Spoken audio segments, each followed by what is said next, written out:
Eu cheguei em casa naquela tarde e soube que algo estava errado antes mesmo de abrir a porta. O corredor cheirava a perfume de lavanda, misturado com um odor metálico que eu não conseguia identificar de primeira. Meu nome é Gabriel. A mulher que morava comigo e que eu chamava de mãe era a Dona Lúcia, uma senhora com demência vascular diagnosticada havia 3 anos, e eu havia saído por 2 dias para cuidar de documentos do trabalho. O som que me cortou foi um gemido abafado vindo do quarto dela, um som baixo e contínuo, como se alguém estivesse sendo pressionado a respirar através de pano. Entrei correndo e o que me atingiu primeiro foi a visão. Lúcia estava sentada na cama, coberta por um cobertor fino, olhos fundos, pele com marcas roxas no braço, a respiração irregular. Gabriel, ela sussurrou, a voz seca como papel.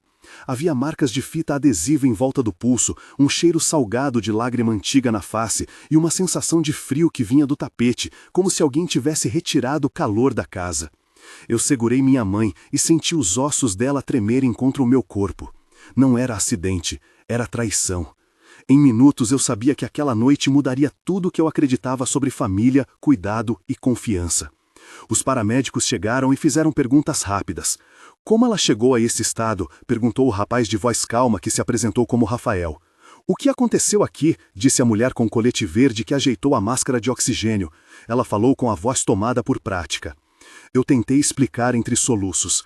Ela estava bem quando eu saí. A minha esposa Helena ficou com ela durante o dia, eu disse. Helena entrou no quarto com as mãos sujas de louça e os olhos arregalados. Eu trouxe o jantar, eu a encontrei dormindo, ela disse. Eu não fiz nada, respondeu Helena, a voz alta e estrangulada. Eu juro que não faria mal a ela, disse, olhando para as marcas, e eu vi nas mãos dela uma tremedeira que poderia ser medo ou culpa. As trocas de fala entre nós duraram, e cada frase raspou as feridas abertas. Liguem para a delegacia, mandou Rafael. Temos de ver prontuário e sinais vitais, falou a socorrista Carla. Vou fazer uma checagem no histórico médico, disse a enfermeira. Por favor, não toquem nos objetos, pedi sem saber a quem exatamente pedia. Nós vamos preservá-los para a perícia, prometeu o técnico forense Patrícia. No hospital, o cheiro de antisséptico e o som dos monitores preencheram o espaço, e eu senti o gosto metálico da adrenalina na boca. Eles constataram hipotermia leve e desnutrição parcial. As palavras soaram como um veredito temporário. Enquanto Lúcia era estabilizada, alguém da emergência falou baixo ao telefone e mencionou a palavra suspeita, abuso de idosos. Acordei naquela madrugada sem dormir, revendo na mente o rosto da minha mãe. Lembretes vieram como flashes. Eu cresci numa casa onde o barulho da máquina de costura da mãe era trilha sonora, e onde ao completar 18 anos eu assumi as contas da família. Estudei administração com bolsa, trabalhei como analista financeiro em 2 bancos, casei com a Helena aos 29 e depois que meu pai morreu, eu me tornei o principal cuidador da minha mãe. Na infância, eu lembro do cheiro de café e bolacha, da mochila amarrotada e dos conselhos simples. Guarda dinheiro, ela dizia. Na faculdade, eu aprendi a ler balanços, a ver o risco antes que ele se tornasse prejuízo. Perdi meu pai por um infarto inesperado quando eu tinha 27 anos, e desde então carreguei a sensação de que proteger quem eu amava era parte do dever. Hoje eu sentia que tinha falhado ao permitir que alguém se aproximasse tanto da nossa casa. Minha esposa Helena tinha sido, aos olhos de muitos, a pessoa dedicada que administrava remédios e marcava consultas. Mas havia sinais de tensão entre ela e minha irmã Mariana quando tratávamos das finanças da mãe. Eu lembrava das discussões baixas sobre pagamentos de contas, do corretor Dr. Ricardo que sugeria refinanciamento e da conversa sobre uma procuração que eu relutava em assinar. Essas memórias vieram em ondas, cada uma fazendo doer uma parte diferente do meu corpo. Voltei a casa enquanto Lúcia ainda estava no hospital e notei coisas fora do lugar. O tapete da sala estava levantado num canto. Uma câmera de segurança doméstica apontada para o corredor tinha o cabo cortado de forma grosseira, e a gaveta onde guardávamos os documentos da família estava entreaberta.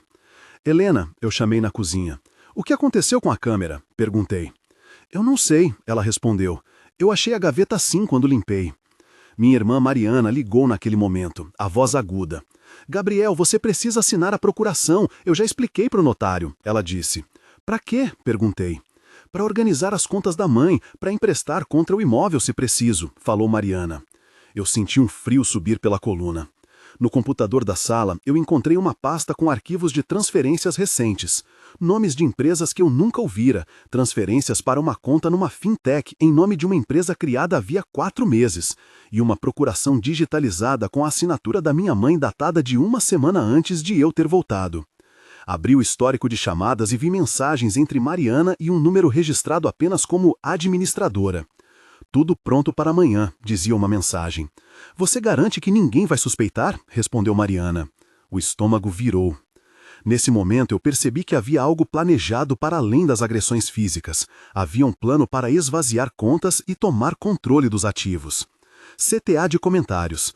Eu sei que o que você acabou de ler é pesado e talvez desperte raiva, dor e incredulidade.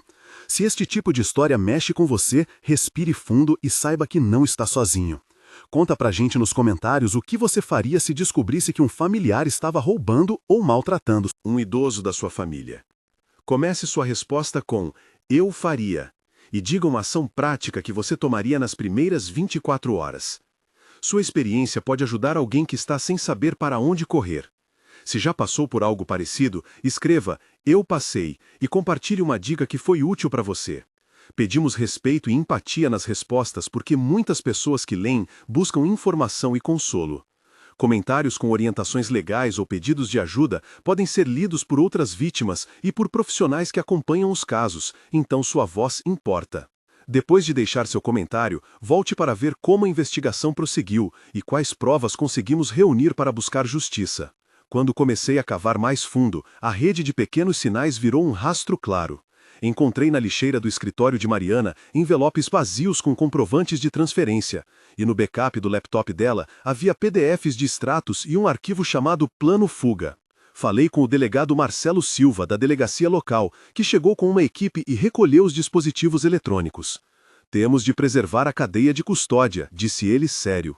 Não destrua nada, pediu a perita Patrícia. Trarei o laudo forense, afirmou. Conversamos com a vizinha Ana, que disse ter ouvido discussões altas e viu Mariana saindo com uma mala na madrugada. Ela carregava sacolas cheias de bolsas, contou Ana. Contactei o banco com minha advogada de confiança, a doutora Paula. Há transferências incomuns e uma procuração digital que precisa de verificação pericial, explicou a gerente do banco. Quando a polícia solicitou a filmagem de segurança da rua, descobrimos que a câmera do corredor interna tinha sido desligada manualmente horas antes da agressão. Mas a câmera da rua havia registrado um carro da empresa de mudanças, que pertence a um sócio de Mariana. As evidências começavam a formar um mosaico. Havia também mensagens que mostravam negociações entre Mariana e um corretor de crédito sobre uma linha de crédito sobre imóvel no nome de Lúcia. Em casa houve confrontos.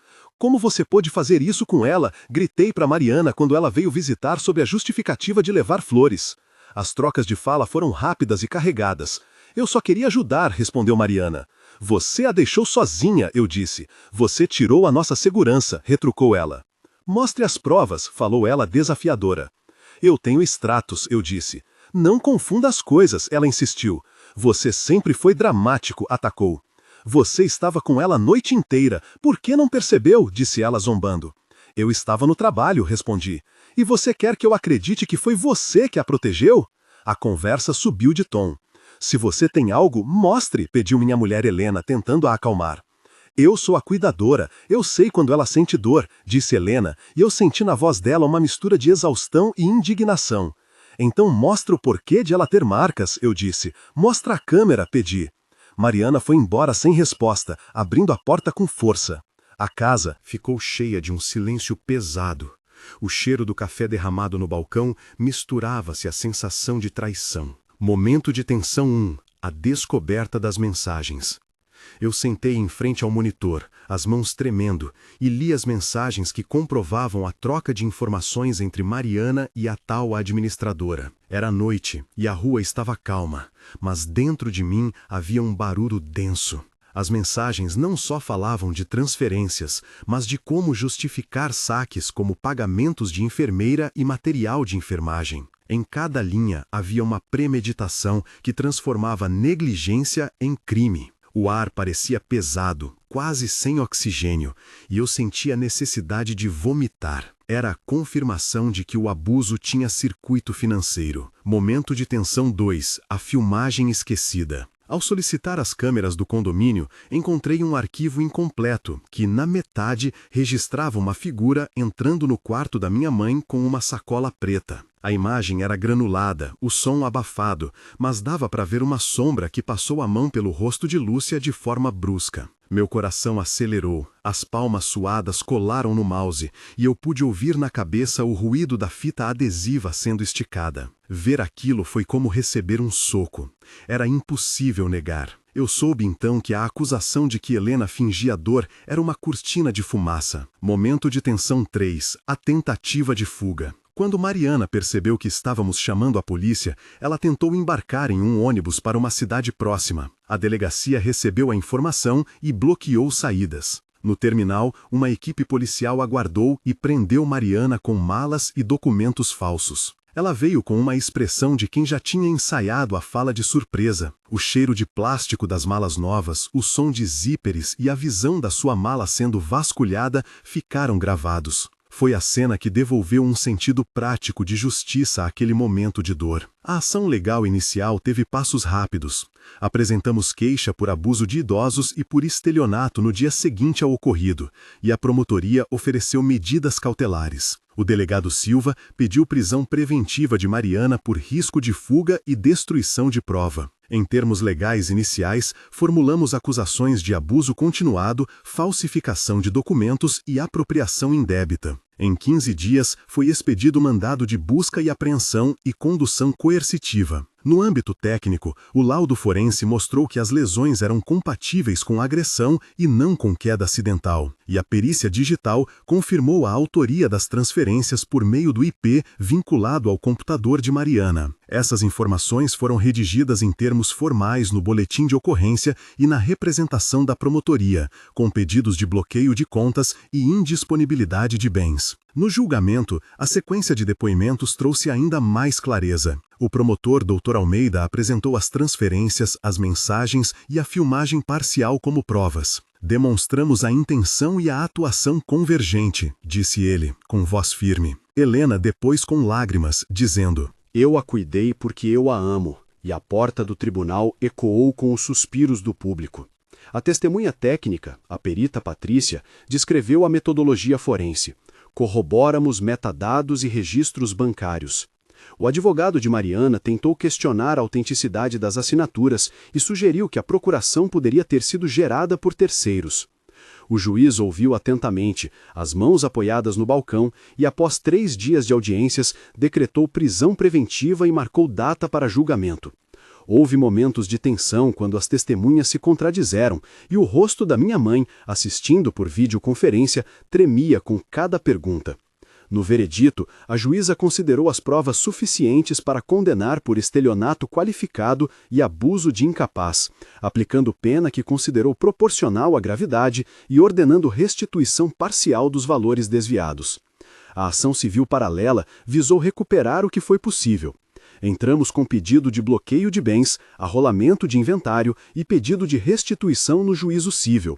O valor inicial reclamado era de R$210 mil, entre transferências, saque e contratação de uma linha de crédito sobre imóvel sem o meu conhecimento.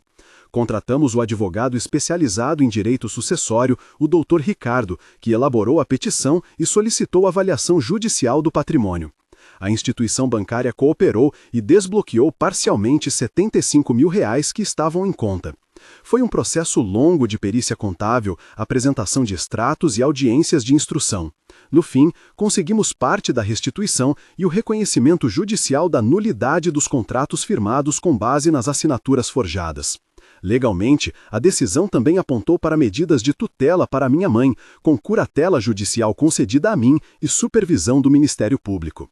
6 meses depois, a casa tinha um ritmo diferente. Lúcia teve acompanhamento psiquiátrico com o Dr. Castro e fisioterapia para recuperar mobilidade. Algumas habilidades se perderam, outras retornaram com paciência. Eu e Helena reestruturamos a rotina de cuidados, contratamos uma equipe de enfermagem de confiança e instalamos um sistema de segurança com gravação em nuvem e log centralizado. Mariana cumpre pena e responde a processos civis. A comunidade reagiu com choque e, em partes, com apoio. No entanto, nada apagou o que foi roubado. tempo, confiança e alguns anos dos últimos meses da vida de minha mãe. Os valores recuperados não substituem as horas em que ela ficou apavorada sem saber por que sua pele doía. Aprendi que verificar, acompanhar e contestar são atos de amor. Aprendi também que acusar sem provas pode destruir vidas e que a justiça, por mais lenta que seja, é um caminho necessário. Eles tiraram do nosso bolso não só dinheiro, mas momentos que nunca voltarão. A sentença foi dupla, penal e cível, com medidas para proteger outros potenciais alvos dessa trama. Hoje continuo alertando vizinhos, participo de grupos de apoio e falo com instituições que cuidam de idosos para prevenir novos casos. Se você cuida de alguém vulnerável, confira procurações, monitore extratos, instale sistemas de gravação e não aceite justificativas vagas para mudanças financeiras. A traição pode vir de terceiros. Quem menos esperamos, mas a verdade pode ser encontrada em detalhes pequenos, como uma mensagem apagada, um arquivo no lixo ou uma câmera que alguém esqueceu de desligar.